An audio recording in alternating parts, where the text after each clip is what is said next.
We have just instituted standardized curriculum across the Yellow Ribbon Reintegration Program so that we can ensure that service members are getting current, relevant, and consistent information when they go to Yellow Ribbon events. Before we arrived here on site, there were some cadre that were a little apprehensive because they were afraid that they were going to have to say word by word as if you were reading a script from a play, and that's not at all what this curriculum is. Here's the greatest thing about leadership that The curriculum is designed that anyone would be able to take it and understand what information is important to make sure that the audience gets the appropriate information. But I was really impressed when I called Deers this week. During the Deers presentation, my full point was what does it do for you?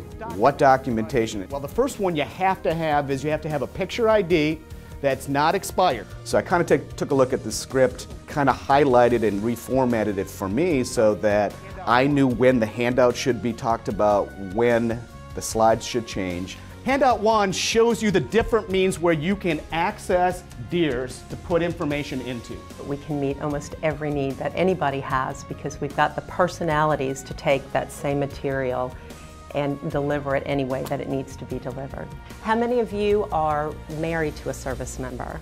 My session is the emotional cycle of deployment. This is a very precious time. I need to take this time with my service member and with my family. But when you know that you're going to go through various cycles, that it's okay to go through those cycles, how you respond is okay. The wonderful thing about this class is knowledge is power, and I think that the job of the Yellow Ribbon Reintegration Program is to really allow people to absorb that knowledge and to give them that power. It's a great benefit for us, and it's to help us. My session is Military OneSource. So in this class, we're going to talk about some of the resources that are available. So if they're in a supporting role, they can get on the website. It's militaryonesource.mil, and they can find out all sorts of information. How can we show that somebody's in charge of your affairs if you're gone? I would say what makes a difference is that it is standardized, and we are getting the same information out. And so it gave me parameters to work within,